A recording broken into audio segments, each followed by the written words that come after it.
Hello students, welcome to the lecture. स्वागत है आपका इस वीडियो में। मेरा नाम है विशाल तिवारी और आज हम लोग बात करने जा रहे हैं इलेक्ट्रिक चार्जेस एंड फील्ड्स के लेक्चर नंबर 5 की। देखो, लेक्चर नंबर 4 में हमने देखा क्या था, electric field intensity due to a point charge क्या होता है। हमें वहां से फॉर्मूला मिला था जिसके बेसिस पे हमने कुछ न्यूमेरिकल्स को भी अटेम्प्ट किया था। तो अगर आपको ध्यान हो तो फिर जो मैंने न्यूमेरिकल्स करवाए थे, जैसे 2 चार्ज रखा था, मैंने पूछ लिया था कि यहाँ पॉइंट पी पे कितना चार्ज है। फिर उसके बाद मैंने करवाया था 3 चार्जेस रखे हैं, तो बताओ कि इलेक्ट्रिक फील्ड इंटेंसिटी कितनी होगी किसी गिवन पॉइंट पे, और हमने सुपरपोजिशन प्रिंसिपल को अप्लाई किया था। आज इसी के बारे में थोड़ा डिटेल में बात करेंगे कि अगर एक डिफरेंट टाइप का डिस्ट्रीब्यूशन हो, ध्यान से समझना, जो चार्ज डिस्ट्रीब्यूशन होता है वो 2 टाइप का होता है। चार्ज डिस्ट्रीब्यूशन पहला होता है डिस्क्रीट डिस्ट्रीब्यूशन, डिस्क्रीट, और दूसरा होता है हमारा कॉन्टिन्यूअस डिस्ट्रीब्यूशन। डिस्क्रीट डिस्ट्रीब्यूशन वही डिस्ट्रीब्यूशन है जैसे न्यूमेरिकल्स हमने अटेम्प्ट किए थे, यानी सिंपली बोलें कि पॉइंट चार्जेस अलग अलग जगह पे रखे हों। ठीक है, जैसे एक चार्ज यहां रखा है, दूसरा यहां रखा है, तीसरा यहां, चौथा यहां। ठीक है, और ये हो गया Q1, Q2, Q3, Q4। किसी गिवन पॉइंट पे पूछ लें इलेक्ट्रिक फील्ड, तो हम करते क्या थे, हर एक चार्ज के चलते इलेक्ट्रिक फील्ड निकालते थे और जो सारी इलेक्ट्रिक फील्ड मिलती थी उसका वेक्टर सम करते थे। ठीक है, तो ये है डिस्क्रीट डिस्ट्रीब्यूशन। याद रखना, जहां पर चार्जेस अलग अलग पॉइंट पे, ठीक है, लोकेट हो। कॉन्टिन्यूअस, यहां से हमको नाम से ही पता चल रहा है कि चार्जेस कैसे कॉन्टिन्यूअस हैं, लगातार, ऐसा नहीं कि एक यहां तो दूसरा वहां। ठीक है, चार्जेस लगातार हैं। एग्जांपल के तौर पे समझना, सपोज दैट एक वायर है और इस पूरे वायर पे चार्ज डिस्ट्रीब्यूट है। ठीक है, यानी यहां भी चार्ज है, थोड़ा सा आप आगे बढ़ते हो, यहां भी चार्ज है, पूरे वायर पे चार्ज डिस्ट्रीब्यूट है। इसे बोलते हैं कॉन्टिन्यूअस डिस्ट्रीब्यूशन। या मान लो कि कोई प्लेट है और हर जगह पे चार्ज है, एक प्लेट है, हर जगह पे चार्ज है, हर एक पॉइंट पे कुछ ना कुछ चार्ज है, तो उसे हम लोग बोलते हैं कॉन्टिन्यूअस डिस्ट्रीब्यूशन। तो डिस्क्रीट डिस्ट्रीब्यूशन हमें समझ आ गया था। अगर आपने वो वीडियो नहीं देखा तो पहले उसको जाके जरूर देख लो। आज हम लोग बात करने वाले हैं कॉन्टिन्यूअस डिस्ट्रीब्यूशन की। ठीक है, सो कॉन्टिन्यूअस डिस्ट्रीब्यूशन को पहले समझना स्टार्ट करेंगे कि कितने टाइप के डिस्ट्रीब्यूशन होते हैं इस केस में। कॉन्टिन्यूअस डिस्ट्रीब्यूशन,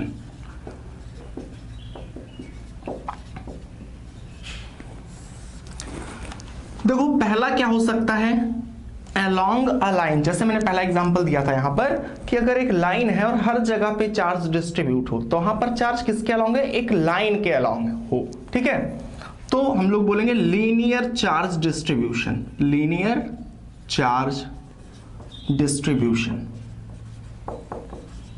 देखो, एक टर्म समझ में आना जरूर चाहिए क्योंकि इसकी हमें आगे बहुत ज्यादा जरूरत पड़ेगी।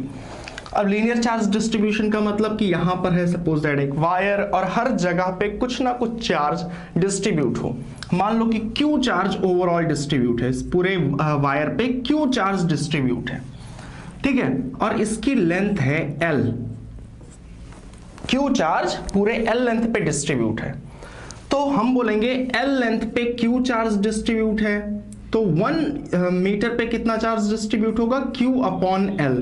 सो 1 मीटर में जो चार्ज डिस्ट्रीब्यूट होता है उसको हम लोग लैम्डा से रिप्रेजेंट करते हैं इस केस में। ठीक है, so lambda equal to Q by L। तो लैम्डा अल्टीमेटली होता क्या है, लैम्डा होता है linear charge density, linear charge density. Simply बोले कि 1 मीटर में कितना चार्ज है वो होता है लैम्डा। ठीक है, जो हमें बताया कि पर यूनिट लेंथ, ठीक है, 1 मीटर में कितना चार्ज है उसको बोलते हैं लैम्डा। एग्जांपल सिंपल है, जैसे सपोज दैट यहां पर 420 कूलम का चार्ज और इसकी लेंथ 5 मीटर, सो लैम्डा आ जाएगा Q बाई L, यानी कि 20/5, सो आ जाएगा 4 कूलम पर मीटर, यानी 1 मीटर में 4 कूलम का चार्ज डिस्ट्रीब्यूट है। सो इसी तरीके से अगर मैं किसी वायर का लैम्डा दे दूं, जैसे मैं बोल दूं कि lambda equal to 3 coulomb per metre है और इसकी लेंथ जो है वो 6 मीटर है, तो चार्ज कितना हो जाएगा? आप बोलोगे 1 मीटर में 3 कूलाम है, तो 6 मीटर में कितना हो जाएगा? 6 3 ज़ा 18 कूलाम। इसे बोलते हैं लीनियर चार्ज डेंसिटी। ठीक है, अब हम लोग आगे अगले केस की बात करते हैं कि अगर चार्ज हमारा किसी एरिया में डिस्ट्रीब्यूट हो, surface charge distribution, surface charge distribution. अब इसमें क्या है, जो चार्जेस डिस्ट्रीब्यूट है वो किसी एक लाइन के अलोंग नहीं, पूरे सरफेस पे डिस्ट्रीब्यूट है। जैसे मैंने शीट का एग्जांपल दिया था। ठीक है, अब मान लो ये शीट है जिस पे चार्ज हर जगह पे डिस्ट्रीब्यूट है, तो ये कैसा एग्जांपल है? तो कॉन्टिन्यूअस डिस्ट्रीब्यूशन का। अब इसमें भी देखते हैं कि अगर मान लो Q चार्ज डिस्ट्रीब्यूट हो और इसका जो पूरा एरिया है वो है A। ठीक है, A एरिया में Q चार्ज डिस्ट्रीब्यूट है, सो 1 मीटर स्क्वायर में कितना डिस्ट्रीब्यूट होगा? Q by A। तो ये जो क्वांटिटी होती है इसको हम लोग सिग्मा से रिप्रेजेंट करते हैं। इसको ध्यान रखना, सिग्मा होता है surface charge density. Surface charge, ये मैं डिटेल में इसलिए बता रहा हूं क्योंकि आप जैसे से आगे बढ़ते जाओगे ये टर्म्स आपको सीखने पड़ेंगे, इसका यूज आएगा। Surface charge density. ठीक है, एग्जांपल ले लेते हैं। जैसे मान लो कि इसका एरिया है 5 मीटर स्क्वायर, हमें पता है ना एरिया किस में लिखते हैं? मीटर स्क्वायर में, और चार्ज है यहां पर सपोज दैट 60 कूलाम का। सो हम लोग बोलेंगे कि जो सिग्मा होगा चार्ज अपॉन एरिया, यानी कि 60 अपॉन 5, 12 कूलाम पर मीटर स्क्वायर। इसका मतलब हो गया कि 1 मीटर स्क्वायर में कितना चार्ज है? 12 कूलाम का। तो फिर ये है हमारा सरफेस चार्ज डेंसिटी। हमने लाइन के अलोंग पढ़ लिया, हमने एरिया के अलोंग पढ़ लिया, और लास्ट है हमारा वॉल्यूम चार्ज डिस्ट्रीब्यूशन। ठीक है, जहां पर चार्ज पूरे वॉल्यूम में डिस्ट्रीब्यूट होता है। Third, volume charge distribution.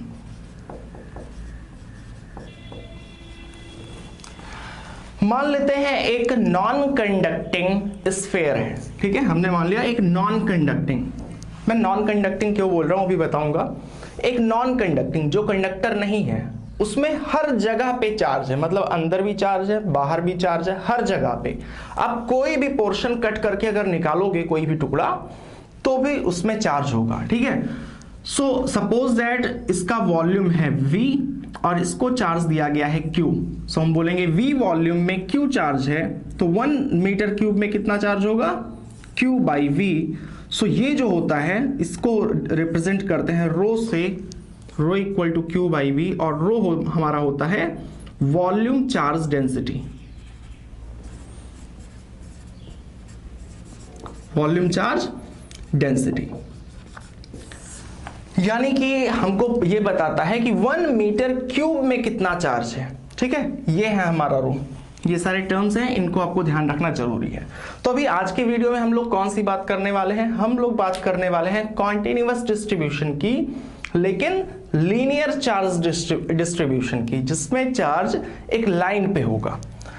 ठीक है, तो जो हमारा अगला टॉपिक होगा वो है electric field at the center of a circular ring। Electric field intensity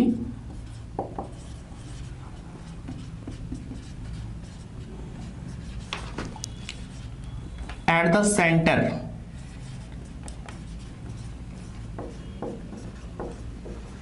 of circular ring।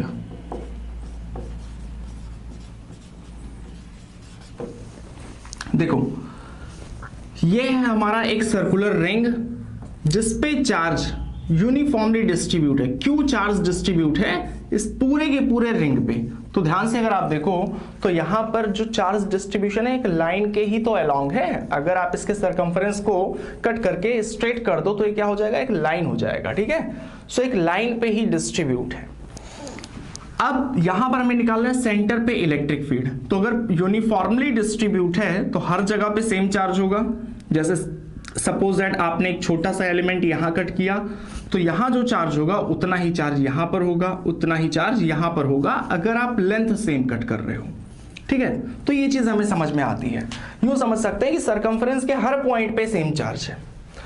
तो अब यहां से इसको हमें सॉल्व करने की जरूरत नहीं, इसको डायरेक्टली देखा जा सकता है कि ये जो एलिमेंट है इसके चलते इलेक्ट्रिक फील्ड, अगर मान लो आप चार्ज को पॉजिटिव मानो, तो इसके चलते इलेक्ट्रिक फील्ड किधर होगी, अवे होगी। और यहां पर जो एलिमेंट होगा उसके चलते इलेक्ट्रिक फील्ड भी अवे होगी, दोनों कैंसिल आउट कर देगी। या अगर आप चार्ज को नेगेटिव भी मानते हो, सो इसके चलते इलेक्ट्रिक फील्ड इधर होगी और इसके चलते इलेक्ट्रिक फील्ड इधर होगी। ठीक है, कहने का मतलब एक रिंग है और हर पॉइंट सेंटर पे इलेक्ट्रिक फील्ड लगा रहा है, तो फिर क्या कर जाएगा, वो दोनों कैंसिल कर जाएगा। कोई भी एलिमेंट लो आप, ये वाला पॉइंट इलेक्ट्रिक फील्ड अगर इधर लगाएगा तो इसके अपोजिट जो पॉइंट है वो इलेक्ट्रिक फील्ड को इधर लगाएगा। ठीक है, हमको दिखाई पड़ रहा है ना। सो हर पॉइंट के लिए एक ऐसा पॉइंट है सामने जिसकी इलेक्ट्रिक फील्ड कैंसिल कर दे रही है। ठीक है, ये चीज हमें समझ में आती है। यानी कि यहां से हम लोग डायरेक्टली बोल सकते हैं कि इलेक्ट्रिक फील्ड है कितनी, 0 है, सेंटर पे कोई इलेक्ट्रिक फील्ड नहीं है। यानी कि अगर किसी सर्कुलर रिंग के सेंटर पे कोई चार्ज लाके रख दिया जाए तो उस पर कोई फोर्स नहीं लगेगा। अब आप इसे ऐसा समझ लो कि एक बॉडी है और पूरे सर्किल में ढेर सारे लोग खड़े होके और धागा बंधा हुआ है हर तरफ से। ठीक है, सारे लोग अगर इसको अपनी तरफ खींचेंगे तो ओवरऑल इस पे फोर्स कितना लगेगा, 0 लगेगा ना। सो उसी टाइप से जो सेंटर पे इलेक्ट्रिक फील्ड इंटेंसिटी की वैल्यू होगी वो 0 होगी। तो सेंटर पे तो हमारा इलेक्ट्रिक फील्ड इंटेंसिटी 0 निकल आया। अब अगला जो टॉपिक है हमारा वो है electric field intensity at the axis of a circular loop. Electric field intensity at axis of circular loop. ध्यान से देखना, एग्जाम में भी ये पूछा जाता है, सर्कुलर लूप। तो एक्सिस क्या होती है सबसे पहले ये समझ लेते हैं। जैसे आप यूं समझो कि अगर आप साइकिल या स्कूटी या बाइक कुछ भी चलाते हो तो वो जिस एक्सिस, जिस लाइन के अबाउट घूमता है वही एक्सिस। ठीक है, यानी अगर मैं बोलूं कि ये है सर्किल, तो सेंटर से जो ये लाइन पास हो रही है आपकी स्क्रीन के बाहर, ये है एक्सिस। तो चलो हम लोग जो ये सर्किल है इसको साइड से देखेंगे। साइड से देखेंगे तो हमें कैसा दिखाई पड़ेगा, कुछ ऐसा दिखाई पड़ेगा। और सेंटर से ये पास हो रही है उसकी एक्सिस। हमने यहां पर एक पॉइंट मान लिया, पॉइंट P। हमको इसी पॉइंट पे निकालना है इलेक्ट्रिक फील्ड। और हाँ, जो इस सर्किल का रेडियस है उसको हमने मान लिया स्मॉल r, और जो चार्ज गिवन है, चार्ज गिवन वो है Q। यानी कि सर्किल पे पूरे का पूरा चार्ज कितना है, Q चार्ज है, जो यूनिफॉर्मली डिस्ट्रीब्यूट है। अगेन यूनिफॉर्म डिस्ट्रीब्यूशन का मतलब होता है कि आप अगर आप कोई भी एलिमेंट लोगे पूरे रिंग पे तो हर जगह पे सेम चार्ज मिलेगा अगर एलिमेंट की लेंथ सेम है। ठीक है, तो भाई ये तो बन गया हमारा डायग्राम। अब कैसे निकालेंगे इलेक्ट्रिक फील्ड इंटेंसिटी को। सो हमारे पास तो एक फॉर्मूला है ना कि अगर कोई पॉइंट चार्ज है Q, तो यहां से r मीटर के सेपरेशन पे इलेक्ट्रिक फील्ड कितनी होती है, 1/4 पाई एप्सिलॉन नॉट Q/r²। हमारे पास यही एक फॉर्मूला है और इसी फॉर्मूले का यूज करके हम यहां पर भी इलेक्ट्रिक फील्ड इंटेंसिटी निकालेंगे। देखते हैं कैसे। अब ये तो पॉइंट चार्ज का फॉर्मूला था, तो यहां पर भी हमें कोई पॉइंट ढूंढना पड़ेगा। आप एक काम करो, आप एक छोटा सा एलिमेंट कहीं पर मान लो, ये है रिंग, आपने यहां पर एक छोटा सा एलिमेंट, ठीक है, बहुत छोटा सा, यूं समझो आप कि अगर मैं यहां एक सर्किल ड्रॉ करके और बहुत छोटा सा एलिमेंट कट करूं तो आपको कैसा दिखाई पड़ेगा, लगभग एक पॉइंट दिखाई पड़ेगा। तो मैंने क्या करा, यहां पर ऊपर एक छोटा सा एलिमेंट, मुझे सिर्फ ये एलिमेंट दिखाई पड़ रहा है जिसकी लेंथ है dl। अब dl एलिमेंट मिल गया तो इस पे चार्ज कितना होगा, यूं समझो आप कि पूरे रिंग पे चार्ज कितना है, Q है। तो इस पूरे रिंग की जो लेंथ है वो कितनी होगी, लेंथ को हमने मान लिया L, इस पे पूरे का पूरा चार्ज है Q। अब इसकी पूरी लेंथ कितनी है, लेंथ मतलब पेरीमीटर, सो 2 पाई r। पे चार्ज है Q, सो 1 यूनिट पे कितना चार्ज हो जाएगा Q/2πr। अगर आप ध्यान से देखो तो यही है हमारा लैम्डा, ठीक है। लैम्डा के बारे में मैंने क्या बोला था कि 1 यूनिट पे जो चार्ज होता है ये हो गया लैम्डा। अब 1 यूनिट पे इतना चार्ज है तो dl लेंथ पे कितना चार्ज होगा Q/2πr इंटू dl। ये कौन सा चार्ज निकल आया है dl लेंथ पे, सो चार्ज ऑन dl ये कितना निकल आया है Q dl/2πr। तो ये चीज तो समझ आ गई कि इस पे चार्ज इतना है। अब चलो इस चार्ज के चलते इलेक्ट्रिक फील्ड को अगर हमें निकालना हो तो क्या करेंगे, हमें पता है ना कि पॉइंट चार्ज है और यहां पर इलेक्ट्रिक फील्ड निकालनी है तो हमें बीच का सेपरेशन पता होना चाहिए। ये वो छोटा सा एलिमेंट है, यहां इलेक्ट्रिक फील्ड निकालनी है तो हम इसको ज्वाइन कर देंगे और इलेक्ट्रिक फील्ड हमने मान लिया कितना है DE। DE क्यों मान रहे हैं, देखो एलिमेंट छोटा सा है मतलब चार्ज कम होगा तो उसके चलते बनने वाली इलेक्ट्रिक फील्ड भी बहुत कम होगी। सो चलो इस DE की वैल्यू निकालते हैं। DE की वैल्यू होगी 1/4πε0 और फिर इसका चार्ज चलो यहां पर लिख लेते हैं, चार्ज है DQ और DQ की वैल्यू हमें पता है कितनी है, इतनी है, ठीक है। So 1/4πε0 charge on this element dl upon r²। P इसको नाम दे रहे हैं Q, यानी कि PQ का स्क्वायर। सेंटर से पॉइंट P का जो सेपरेशन है ये है x, ठीक है। x मीटर पे हमें इलेक्ट्रिक फील्ड निकालनी है। So DE = 1/4πε0। DQ की वैल्यू को आप पुट कर दो तो कितना आ जाएगा Q dl/2πr और PQ² की वैल्यू अगर आप पुट करोगे PQ², सो पाइथागोरस थ्योरम लगा के देख सकते हैं ना, ये क्या होगा x² + r² = PQ²। सो मैं PQ² की जगह पे लिख दूंगा x² + r², ठीक है। ये चीज हमें समझ आ गई। तो ये तो निकल आई electric field intensity due to this element. हमें अभी क्या पता चला है, हमें ये वाला इलेक्ट्रिक फील्ड पता चला है। सपोज दैट ये वाला एंगल जो बना रहा है ये थीटा है, तो अगर ये थीटा है तो ये भी थीटा हो जाएगा, ठीक है। अब आप एक बात को गौर करना कि अगर हमने सबसे ऊपर वाला पॉइंट लिया था तो इसके डायमेट्रिकली अपोजिट यानी सबसे नीचे वाला पॉइंट इलेक्ट्रिक फील्ड किधर बनाएगा, ध्यान से देखना, इधर बनाएगा। यानी कि अगर ये थीटा है तो ये भी थीटा होगा और ये भी थीटा होगा। अब भाई दो वेक्टर्स यानी अगर ऊपर वाला इधर बना रहा तो नीचे वाला इधर बना रहा।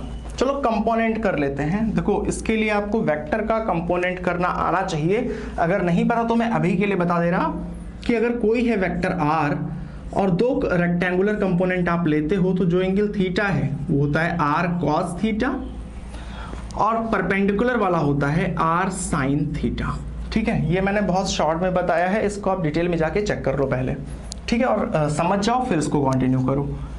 ये है DE, तो अगर यहां पर भी सेम एलिमेंट लेंगे तो हमें पता है चार्ज भी सेम होगा। जब चार्ज भी सेम होगा तो बनने वाली इलेक्ट्रिक फील्ड भी सेम होगी, ठीक है। अब आप जरा ध्यान से देखो, अगर इस DE के कंपोनेंट करें हम, एक x के अलोंग करेंगे और एक वर्टिकल के अलोंग, सो ये वाला जो मैं पहले इसका कंपोनेंट कर रहा हूं, इसका कंपोनेंट किधर आएगा, इधर आएगा। क्या होगा DE cos थीटा और इसका ये वाला कंपोनेंट कितना आएगा DE sin थीटा। ठीक इसी तरीके से अगर इसका कंपोनेंट करें तो इसका भी ये वाला कंपोनेंट कितना आएगा, देखो एंगल थीटा है, सो ये आ जाएगा DE cos थीटा और ये डाउनवर्ड आएगा, ये कितना आएगा DE sin थीटा। अब हमें एक बात इतनी तो पता है कि अगर कोई ब्लॉक रखा है और दो फोर्सेस अपोजिट लग रहे हैं तो नेट फोर्स 0 हो जाएगा, कैंसिल कर देंगे। बट अगर फोर्सेस सेम डायरेक्शन में लगते हैं तो जुड़ जाते हैं। कहने का मतलब कि अगर वेक्टर्स अपोजिट लगते हैं और इक्वल हैं तो वो कट कर देते हैं, इफेक्टिव कुछ भी नहीं आता, और अगर सेम डायरेक्शन में लग रहे हैं तो वो ऐड हो जाते हैं। तो यहां से हम देख सकते हैं कि जो साइन थीटा वाला कंपोनेंट है वो एक तो है इक्वल लेकिन अपोजिट है तो ये दोनों क्या करेंगे, एक दूसरे को कैंसिल आउट कर देंगे। यहां पर आप स्टेटमेंट लिख दोगे, both D sine theta will cancel each other because they are equal but opposite in direction. ठीक है, सो भाई डी साइन थीटा तो हमने कैंसिल मान लिया, उसे आप लिख लेना। अब बचा क्या, इसका जो डी कॉस थीटा है वो भी किधर लग रहा, एक्स एक्सिस के अलॉन्ग लग रहा, उस डायरेक्शन में। इसका भी कॉस थीटा वाला कंपोनेंट किधर लग रहा, उधर ही लग रहा, यानी दोनों क्या हो गए भाई भाई, दोनों जुड़ जाएंगे, सेम डायरेक्शन में हो गए। ये चीज समझ आ गई हमें। सो हमें समझ आ गया कि इसकी इलेक्ट्रिक फील्ड निकालने के बाद ये जो है इसका कौन सा हिस्सा सिर्फ बच रहा है, सिर्फ डी कॉस थीटा। ठीक इसी तरीके से आप इस रिंग में से कोई भी हिस्सा लोगे तो उसका कौन सा पार्ट बचेगा, सिर्फ एक्स एक्सिस वाला, यानी कौन सा, सिर्फ कॉस थीटा वाला वही बचेगा। बाकी सारे जो वर्टिकल वाले हैं वो जो अपोजिट है साइन थीटा वाले कंपोनेंट, वो सारे के सारे कैंसिल कर जाएंगे। इस चीज को ध्यान रखना, ठीक है। सो हमें ये बात तो पता चल गई कि सिर्फ बचेगा यही वाला कंपोनेंट। तो मैं यहां पर लिख ले रहा हूं electric field along x axis. ये टोटल निकला था बट बचेगा कौन सा, सिर्फ एक्स एक्सिस वाला बच रहा है, तो सिर्फ हमें उसी को लेके चलना है। एक्स एक्सिस के अलोंग जो इलेक्ट्रिक फील्ड है वो है डीई कॉस थीटा। ठीक है, अब आप यूं समझ लो कि इस रिंग के हर पोर्शन का एक्स एक्सिस वाला बच रहा था, यानी ऐड हो जा रहा था। तो अगर हमने जैसे टॉप वाले का एक्स एक्सिस निकाल लिया, ऐसे ही अगर हर हिस्से का इधर वाला इलेक्ट्रिक फील्ड निकाल के अगर जोड़ दें तो क्या मिल जाएगा, net electric field intensity due to whole ring. ये चीज समझ आनी चाहिए, ठीक है। सो ये काम करेगा कौन भाई, हमने एक पार्ट का निकाल लिया, इतना ही हमारे लिए बहुत है। तो हमारे पास एक टूल है इंटीग्रेशन, जिसको आपने 11th में पढ़ा होगा अगर ध्यान से, तो आपको पता है इंटीग्रेशन कौन सा टूल है, जिसको हम कुछ करके दिखाते हैं, ठीक है। आप उसे कुछ भी करके दिखाओगे, फिर जैसे ही साइन लगा दोगे इंटीग्रेशन का और लिमिट लगा दोगे, इंटीग्रेशन क्या करेगा, वहां से वहां तक पूरा काम जो आपने किया है वही कर देगा, ठीक है। नहीं समझ आया हो तो पहले जाके इंटीग्रेशन का वीडियो जरूर देख लेना, ठीक है। यहां पर हमने किया क्या है, ये हमने सबसे पहले निकाला डीई इलेक्ट्रिक फील्ड इधर, फिर हमारे दिमाग में बात क्लिक की कि भाई बचेगा कौन सा कंपोनेंट, तो बचेगा सिर्फ एक्स एक्सिस वाला, हमने वो भी निकाल दिया। अब हमें कौन सा काम करना है, हमें ऐसे ही इस रिंग के हर पोर्शन का एक्स एक्सिस जोड़ना है, बट ये काम हमारे बस का है नहीं, तो हम लोग क्या करेंगे, इंटीग्रेट बोथ साइड्स। हमने किसको ला दिया, इंटीग्रेशन को, इंटीग्रेट बोथ साइड्स। सो यहां पर हो गया इंटीग्रेशन डी एक्स और यहां पर आ गया D cos theta. D x की वैल्यू जब सारी की सारी इलेक्ट्रिक फील्ड जुड़ जाएगी तो होगा क्या, सारी छोटी छोटी इलेक्ट्रिक फील्ड जुड़ गई इस पूरे रिंग के चलते, तो मिल जाएगा हमारा नेट इलेक्ट्रिक फील्ड। और डीई की वैल्यू है कितनी, अगर उसको हम लोग पुट करें तो आएगा 1/4 पाई एप्सिलॉन नॉट, यही तो था हमारा डीई, ठीक है। So 1/4 pi epsilon naught, sorry ये वाली वैल्यू पुट करनी है, QDL upon 2 pi R square plus x square या x square plus are square, दोनों सेम ही चीज है। और यहां पर बच गया हमारा कॉस थीटा, ये है हमारी नेट इलेक्ट्रिक फील्ड। अब चलो इसको सॉल्व करते हैं, हो सकता है स्पेस की कमी है तो हो सकता है आपको दिखाई ना पड़ रहा हो। चलो देखते हैं अब इसको सॉल्व करके, सारी चीजें मैं रब कर दे रहा हूं।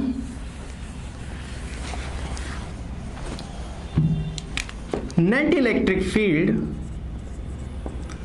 1/4 पाई एप्सिलॉन नॉट, देखो यहां पर हमें इंटीग्रेशन सॉल्व करना है, हर एक एलिमेंट के लिए जो 1/4 पाई एप्सिलॉन नॉट है वो सेम ही रहेगा, तो कांस्टेंट है उसको हम लोग बाहर निकाल सकते हैं, ठीक है।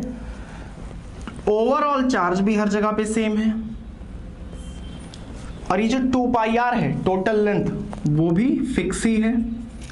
और ये देखो ये सेपरेशन कौन सा लिखा है, X square plus are square, X square plus are square इस रिंग के सरकमफ्रेंस का उस पॉइंट से सेपरेशन है। यानी रिंग पे अगर आप कोई भी पॉइंट लेते हो तो पॉइंट पी से सेपरेशन हमेशा फिक्स रहेगा, तो इसको भी हम लोग बाहर निकाल सकते हैं। X square plus are square. हर एक एलिमेंट के लिए जो एंगल बनेगा ये भी सेम रहेगा कॉस थीटा। तो अंदर बचा क्या, सिर्फ अंदर बचा dl। ठीक है, अब इंटीग्रेशन किसको आ गया है, dl। अच्छा यहां पर हम एक सिंबल लगा देंगे इस तरीके से। इसका मतलब क्या होता है, देखो लिमिट लगाने का मतलब ये होता है कि यहां से यहां तक करना है। ठीक है, जैसे मैंने बोल दिया फ्रॉम a टू b, तो वहां पर हम लोग लिमिट लगाते हैं फ्रॉम a टू b। नीचे लिखते हैं a, ऊपर लिखते हैं b।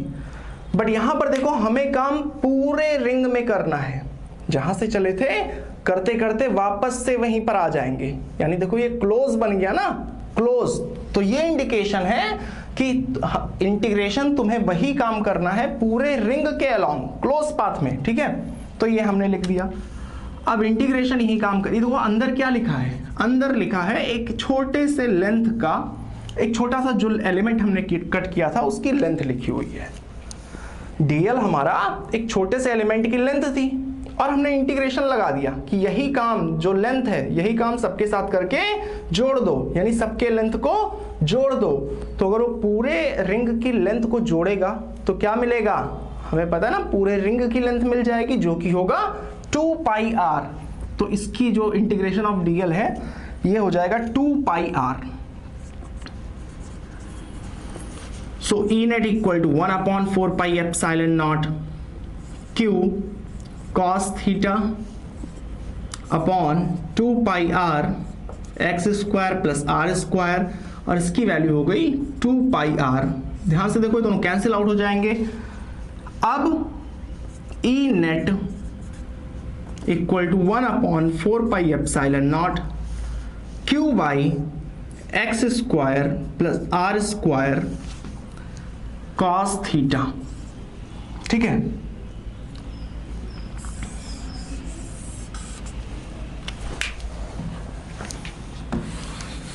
cos थीटा की अब हम वैल्यू पुट करेंगे। cos क्या होता है, base upon hypotenuse. So net electric field intensity equal to 1/4 pi epsilon naught q by X square plus are square. cos theta क्या है, base upon hypotenuse. So base हमारा होगा x और hypotenuse हमारा कितना है, ये अगर इसकी लेंथ पाइथागोरस थ्योरम से निकालें तो आएगा under root X square plus are square. So under root X square plus are square,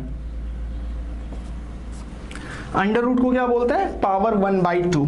सो वहां से इलेक्ट्रिक फील्ड निकल के आ जाएगी E equal to 1/4 pi epsilon naught q by X square plus are square to the power 3/2, और ऊपर है x।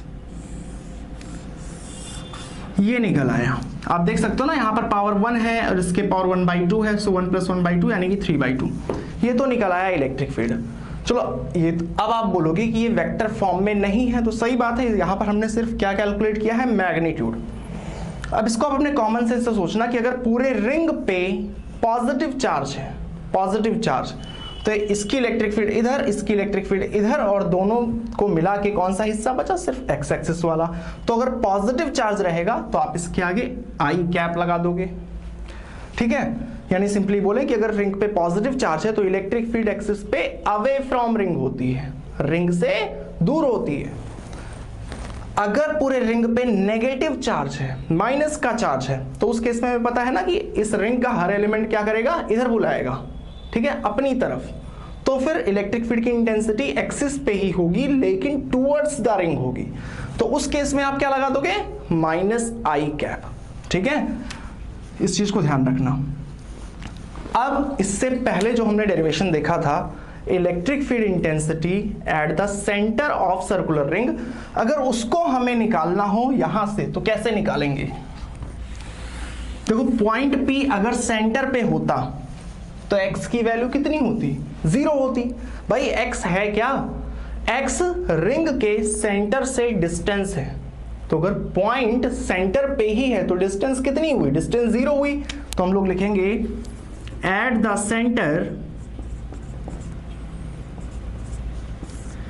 x equal to 0।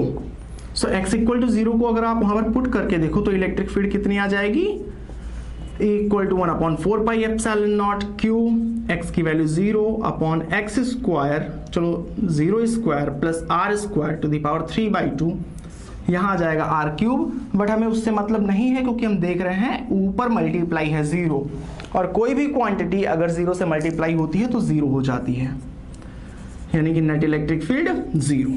ठीक है, तो अगर आपसे डिराइव करने के लिए पूछ भी लिया जाए कि बताओ सेंटर पे इलेक्ट्रिक फील्ड कितनी होगी, तो आप एक्सिस वाला डिराइव करके फिर वहां से भी ला सकते हो, या फिर कई बार ये पूछ लेते हैं कि इलेक्ट्रिक फील्ड इंटेंसिटी एक्सिस पे कितनी होगी, इसका एक्सप्रेशन डिराइव करो और प्रूव करो कि सेंटर पे इलेक्ट्रिक फील्ड इंटेंसिटी 0 है। ठीक है, सो आई होप कि आपको ये समझ आया होगा। अगर ना समझ आया हो तो याद रखना पहले इंटीग्रेशन का कॉन्सेप्ट क्लियर रखना, क्योंकि जैसे जैसे आगे बढ़ेंगे इंटीग्रेशन का यूज और डिफरेंशिएशन का यूज बढ़ता जाएगा। साथ ही साथ वेक्टर और डायरेक्शन की एकदम जानकारी जरूरी है यहाँ पर, उसके बिना काम नहीं चलने वाला। अब हम लोग देखेंगे electric field intensity due to a long wire. Electric field intensity due to a long wire. देखो फिजिक्स में लॉन्ग का मतलब होता क्या है, बहुत ज्यादा लंबा। जब आपसे कभी बोला जाए लॉन्ग तो इसका मतलब आप समझो कि इनफाइनाइट है।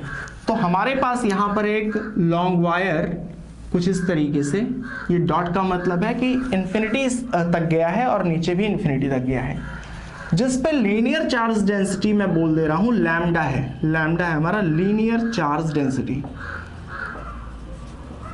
Linear charge density. अब लीनियर चार्ज डेंसिटी होती क्या थी, मैंने बोला था कि 1 मीटर में जितना चार्ज होता है, जैसे 10 कूलाम पर मीटर, यानी कि 1 कूलाम में 10 मीटर है, यानी कि लैम्डा को अगर आप लेंथ से मल्टीप्लाई करोगे तो जितने लेंथ से मल्टीप्लाई कर रहे हो उतने लेंथ का चार्ज हमें मिल जाएगा। सो ये हो गया वायर। यहां से r मीटर के सेपरेशन पे एक पॉइंट है P, हमें इसी पॉइंट P पे निकालना है इलेक्ट्रिक फील्ड। सो हमारे पास फॉर्मूला कौन सा है, हमारे पास तो यही एक फॉर्मूला है कि अगर चार्ज यहां पर Q है, पॉइंट r मीटर की दूरी पे है, तो यहां पर इलेक्ट्रिक फील्ड होती है 1/4πε0 Q/r²। हमें तो सिर्फ यही फॉर्मूला पता है, तो कैसे इसका यूज करेंगे ध्यान से समझना। हम लोग यहां पर इस पॉइंट से, जहां पर ये परपेंडिकुलर आके ज्वाइन हुआ है, यहां से x मीटर ऊपर जाके हमने कोई रैंडम डिस्टेंस ले लिया x, और x मीटर ऊपर जाके एक बहुत छोटा सा पार्ट कट करेंगे dx। ठीक है, याद रखना dx नेग्लिजिबल है, बहुत छोटा सा एलिमेंट है। अब एक चीज हमको पता है कि अगर किसी भी लाइन का बहुत छोटा सा एलिमेंट कट करोगे, बहुत छोटा, तो वो एलिमेंट कैसा दिखाई पड़ेगा, ऑलमोस्ट एक पॉइंट दिखाई पड़ेगा। ठीक है, सो ये एक पॉइंट की तरीके से बिहेव कर रहा। अब पॉइंट की तरीके से बिहेव कर रहा तो इस पे कितना चार्ज होगा ये देखते हैं। तो इस एलिमेंट पे जो चार्ज है उसको हमने मान लिया dq। ठीक है, कि dx पे चार्ज है dq। तो देखो लैम्डा है लीनियर चार्ज डेंसिटी, मतलब 1 मीटर पे लैम्डा चार्ज है, तो dx मीटर पे कितना चार्ज हो जाएगा, d लैम्डा इंटू dx। ये हो गया charge on dx, charge on dx। तो dx एलिमेंट एक पॉइंट की तरीके से बिहेव कर रहा, मान लिया एक पॉइंट है जिस पे चार्ज कितना है, लैम्डा dx। ये चीज समझ आ गई। अब चलो इसको यहां से लाइन ज्वाइन करते हैं। ये है पॉइंट P, इसको मान लिया Q, और ये हो गया R, और ये वाला जो एंगल बन रहा है इसको हमने मान लिया थीटा। सो tan थीटा अगर लगाएं, सो tan थीटा हमारा कितना आ जाएगा, tan होता है परपेंडिकुलर अपॉन बेस, यानी कि x अपॉन r। यहां से आ जाएगा x equal to r tan theta, x equal to r tan theta. तो बात यार ये कि हम ये चीज कर क्यों रहे हैं, तो अब ध्यान से देखो यहां पर dx है, हमें dx की वैल्यू को पुट करना है। इसके आगे मैं डिफरेंशिएट करूंगा। हो सकता है कि इस स्टेप में कुछ लोगों को डाउट आए, तो अगर डाउट आया तो समझ लेना कि डिफरेंशिएशन में कहीं ना कहीं प्रॉब्लम है। ठीक है, पहले डिफरेंशिएशन का वीडियो देखना। सो इसको डिफरेंशिएट करेंगे तो आएगा dx equal to r constant है, पॉइंट का जो सेपरेशन है वो तो r है, tan का डिफरेंशिएशन होता है sec स्क्वायर थीटा और d थीटा। ये आ गया dx, और dx की वैल्यू को उठा के अगर इसमें पुट करेंगे तो आएगा dq equal to lambda R sec square theta D theta. अब इसको हमें याद रखना है, ठीक है। Lambda R sec square theta D theta इस पॉइंट पे जो चार्ज है उस चार्ज को इंडिकेट कर रहा, ठीक है। इतना क्लियर। चलो मैं ऊपर रब कर रहा हूं स्पेस के लिए। अब देखते हैं ये जो छोटा सा एलिमेंट हमने लिया है इसके चलते कितनी इलेक्ट्रिक फील्ड है। हमने मान लिया कि इस छोटे से एलिमेंट के चलते इलेक्ट्रिक फील्ड है DE, ठीक है। मैं भी डिराइव करने के लिए डायरेक्शन को मैंने डायरेक्टली अवे ले लिया है। तो अवे कब होगा? जब ये वाला चार्ज कैसा हो? पॉजिटिव हो। अगर ये वाला चार्ज नेगेटिव होगा तो इलेक्ट्रिक फील्ड किधर आ जाएगी?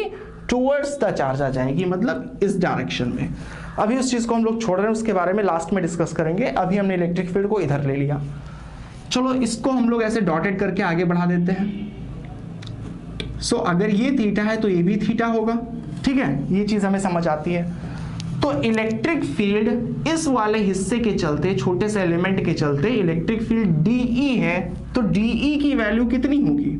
अब हमारे पास क्या है, ध्यान से आप देखो, हमारे पास एक पॉइंट चार्ज है जहां, और ये है पॉइंट जहां इलेक्ट्रिक फील्ड निकालनी है, और बीच का सेपरेशन है PQ, ठीक है। सो हम लोग इलेक्ट्रिक फील्ड लिखेंगे 1/4 पाई एप्सिलॉन नॉट। फिर इसका चार्ज लिखना है, तो चार्ज कितना था?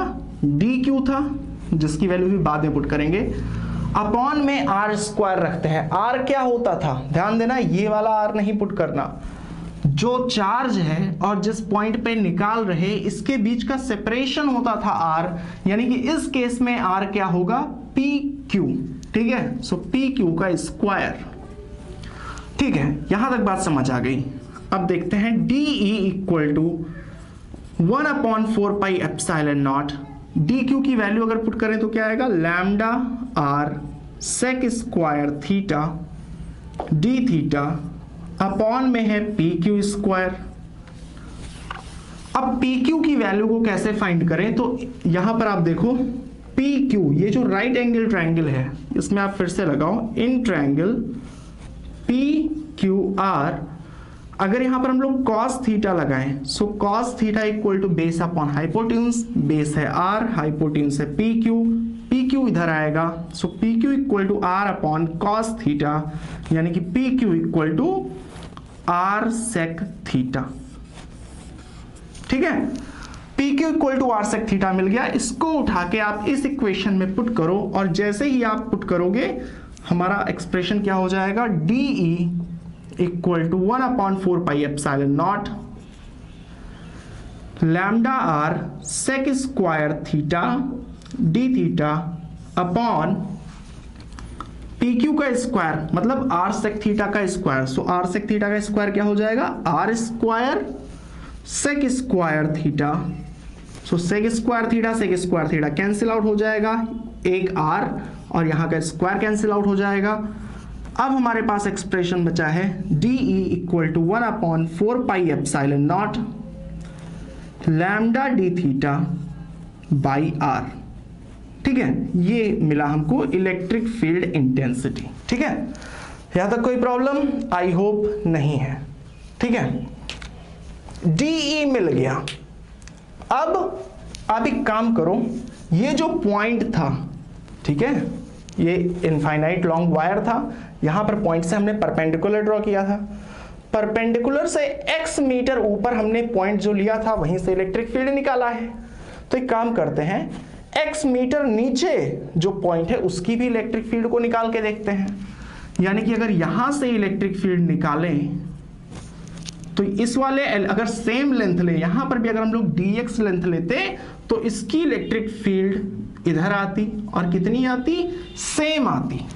क्यों सेम आती? देखो हम लोगों ने लेंथ भी सेम लिया है, सेपरेशन भी सेम है, सारे पैरामीटर सेम है, तो यहां पर इलेक्ट्रिक फील्ड की लेंथ DE आती। अच्छा, यहां पर अगर ये एंगल थीटा होता तो ये वाला भी एंगल थीटा होता, ठीक है।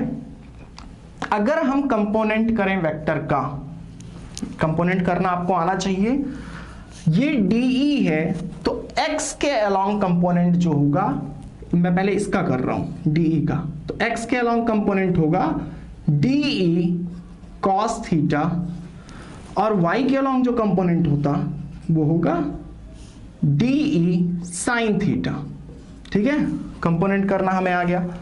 नीचे वाले का अगर कंपोनेंट करें तो इसका एक्स एक्सिस के अलॉन्ग कंपोनेंट फिर से आएगा, कितना आएगा DE कॉस थीटा, और y के अलॉन्ग कंपोनेंट इस डायरेक्शन में आएगा, मतलब डाउनवर्ड नेगेटिव y के अलॉन्ग आएगा, कितना DE साइन थीटा। ठीक है, ये कंपोनेंट करने का मतलब क्या है मेरा, मैं आपको ये दिखाना चाह रहा हूं कि इसके दो कंपोनेंट्स हैं, एक पॉजिटिव y में लग रहा है, एक प्लस x में लग रहा है। ठीक है, इस DE के भी कंपोनेंट हैं, एक पॉजिटिव x में लग रहा है, एक नेगेटिव y में लग रहा है। तो पहले वाले यहां पर जो है इसका तो था प्लस x और प्लस y में लग रहा है, जबकि इसका DE का प्लस x में लग रहा है उधर और माइनस y में लग रहा है। ठीक है, देखो y वाले क्या हैं, अपोजिट हैं, DE साइन थीटा वाले कंपोनेंट्स अपोजिट हैं, और किसी पॉइंट पे अगर दो वेक्टर्स इक्वल हैं और अपोजिट हैं तो वो क्या कर देते हैं, कैंसिल कर देते हैं। हम बोलेंगे DE साइन थीटा वाले कंपोनेंट्स कैंसिल कर देंगे एक दूसरे को, क्योंकि वो इक्वल भी हैं और अपोजिट भी हैं। ठीक है, सो यहां से हमें समझ क्या आता है कि भाई जो इसका इलेक्ट्रिक फील्ड था उसका सिर्फ एक ही हिस्सा बच रहा है। कौन सा हिस्सा बच रहा है, DE कॉस थीटा, सिर्फ DE कॉस थीटा वाला ही हिस्सा बच रहा। इसी तरीके से यहां की जो इलेक्ट्रिक फील्ड होगी उसका भी कौन सा हिस्सा बचेगा, सिर्फ DE कॉस थीटा वाला। ठीक है, सो DE तो हमने निकाल लिया, बट इसमें कहीं ना कहीं तो DE sine theta DE cos theta दोनों है। हमको क्या करना है, हमें पता है साइन थीटा वाला तो भाई बचेगा नहीं, वो तो कैंसिल आउट हो ही जाएगा, तो हम सिर्फ DE कॉस थीटा वाले कंपोनेंट को देखेंगे। ठीक है, जो एक्स एक्सिस के अलॉन्ग है, तो यहां पर लिखेंगे एक्स एक्सिस के अलॉन्ग जो इलेक्ट्रिक फील्ड है, आप लैंग्वेज लिख लेना कि both DE sine theta will cancel each other because they are equal but opposite in direction. ठीक है, सो DE एक्स आ गया हमारा DE कॉस थीटा। ठीक है, so DE X equal to DE की वैल्यू पुट कर देते हैं 1/4 pi epsilon naught lambda D theta by R, और यहां पर हो गया कॉस थीटा। ये चीज निकल आई। अब देखो ये क्या है, सबसे पहले हमने इस एलिमेंट के चलते इधर इलेक्ट्रिक फील्ड निकाला, फिर उस इलेक्ट्रिक फील्ड का हमने ये एक्स एक्सिस अलोंग वाला कंपोनेंट निकाला। क्यों, क्योंकि वाई वाला कंपोनेंट कैंसिल कर जा रहा था। ठीक है, तो ये हमें एक्स वाला कंपोनेंट मिल गया। अब अगर हम ऐसे जितने भी एलिमेंट हैं सबके इलेक्ट्रिक फील्ड को निकाल के अगर एक्स वाला कंपोनेंट जोड़ दें तो हमको मिलेगा क्या, जो सबके हर एक एलिमेंट का एक्स कंपोनेंट जुड़ता चला गया तो क्या मिल जाएगा, पूरे वायर की इलेक्ट्रिक फील्ड इंटेंसिटी मिल जाएगी। वाई का कोई जिक्र नहीं कर रहे, क्यों नहीं कर रहे, क्योंकि सारे के सारे वाई कैंसिल कर जाएंगे। तो हमने तो निकाल के दिखा दिया एक स्मॉल सा एलिमेंट का एक्स कंपोनेंट। अब पूरे वायर का निकालना है, तो पूरे वायर का निकालने का काम कौन करेगा, इतना बड़ा काम सिर्फ एक ही टूल कर सकता है, integration. So integrate both sides. देखो यहां से आप लिमिट भी लगाना सीख लेना, इंटीग्रेट बोथ साइड्स।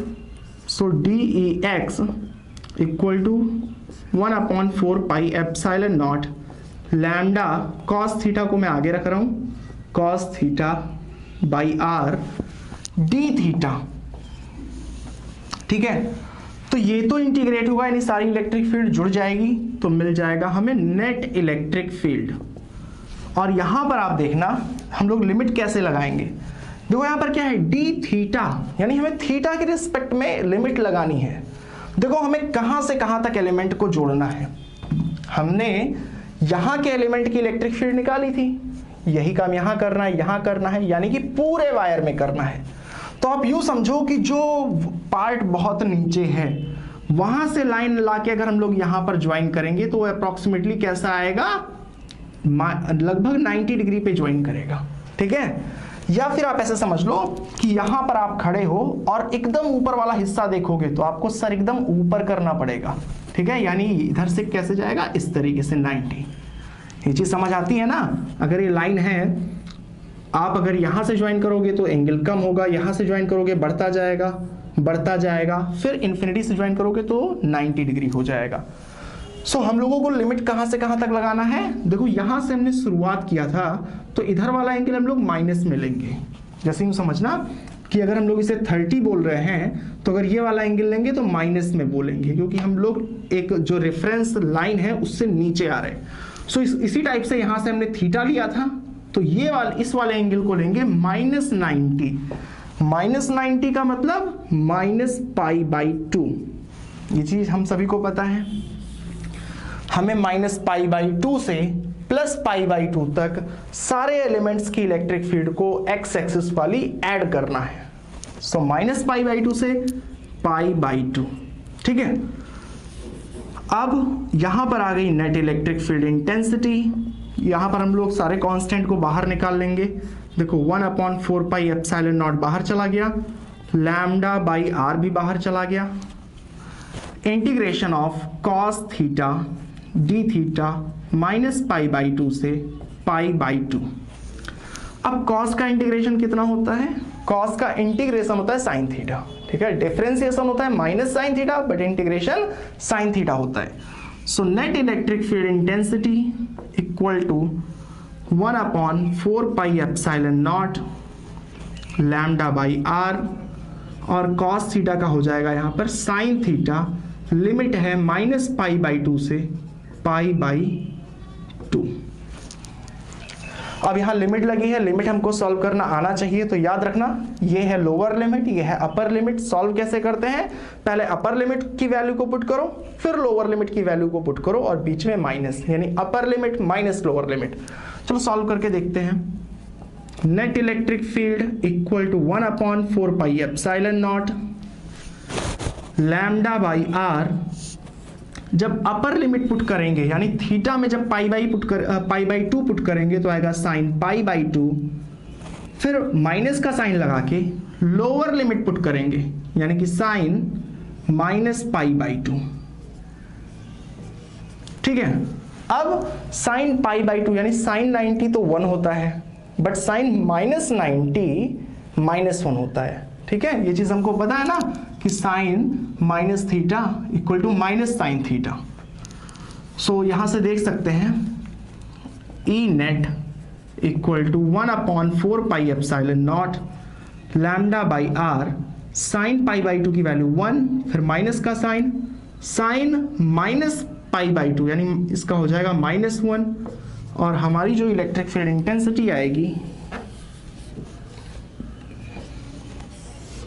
वो आ जाएगी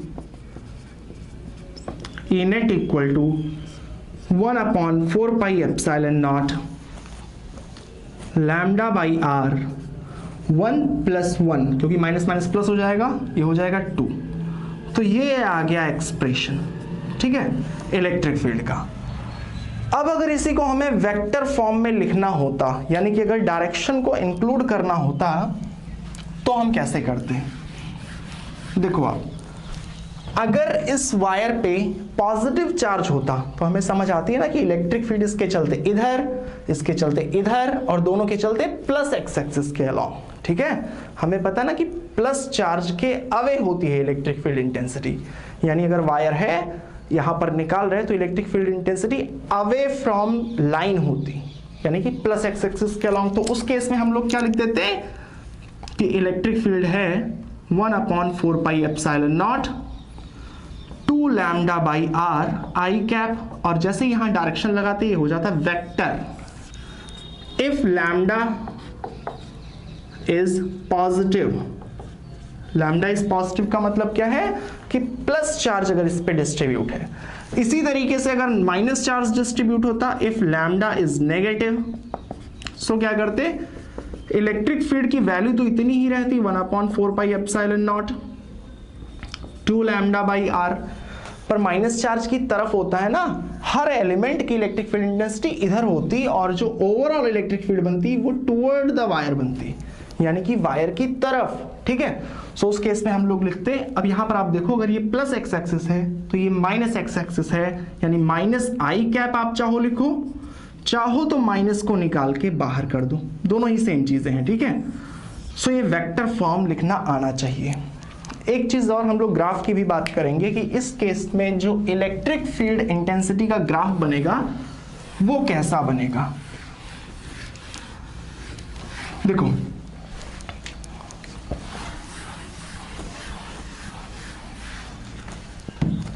ये था वायर, चार्ज डेंसिटी लैम्डा थी और किसी भी रैंडम डिस्टेंस r पे गए थे, तो इलेक्ट्रिक फील्ड का जो एक्सप्रेशन आया था वो आया था 1/4 pi epsilon not 2 lambda by r, ये आया था। ठीक है, अब देखो अगर हम लोग r को थोड़ा सा बढ़ा दें, ठीक है, तो क्या चेंज होगा, सिर्फ ये r चेंज होगा क्योंकि लैम्डा तो फिक्स है, 1/4 पाई एप्सिलॉन नॉट भी फिक्स है।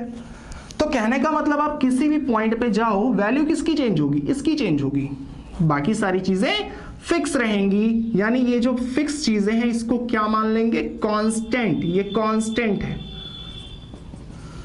सो हम लोग अगर इसको k लिख दें equal to constant by r, तो क्या लिखा जा सकता है, is proportional to 1 by r।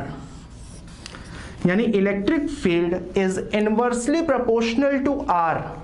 r बढ़ाओगे इलेक्ट्रिक फील्ड कम होती जाएगी, r को घटाओगे इलेक्ट्रिक फील्ड बढ़ती जाएगी। और इसका जो ग्राफ बनेगा कुछ इस टाइप से बनेगा। अगर यहां पर इलेक्ट्रिक फील्ड को रखें, यहां पर r को रखें, ये है ग्राफ। ठीक है, सो एक ग्राफ भी आपको पता होना चाहिए और सारे एक्सप्रेशंस भी डिराइव करने आने चाहिए। और मेन चीज कि अगर आपको डिफरेंशिएशन इंटीग्रेशन में प्रॉब्लम हो रही है तो आप उसे अभी क्लियर कर लो, ठीक है, क्योंकि धीरे धीरे वीडियोस में टफनेस बढ़ती जाएगी। आज की वीडियो में हम लोग इतना ही बात करेंगे, आने वाली वीडियोस में आगे बढ़ेंगे। अगर आपको वीडियो पसंद आया तो वीडियो को लाइक कर देना, चैनल को सब्सक्राइब कर देना, फ्रेंड्स के साथ शेयर कर लेना और मिलेंगे आपसे अगले वीडियो में। तब तक के लिए बाय बाय।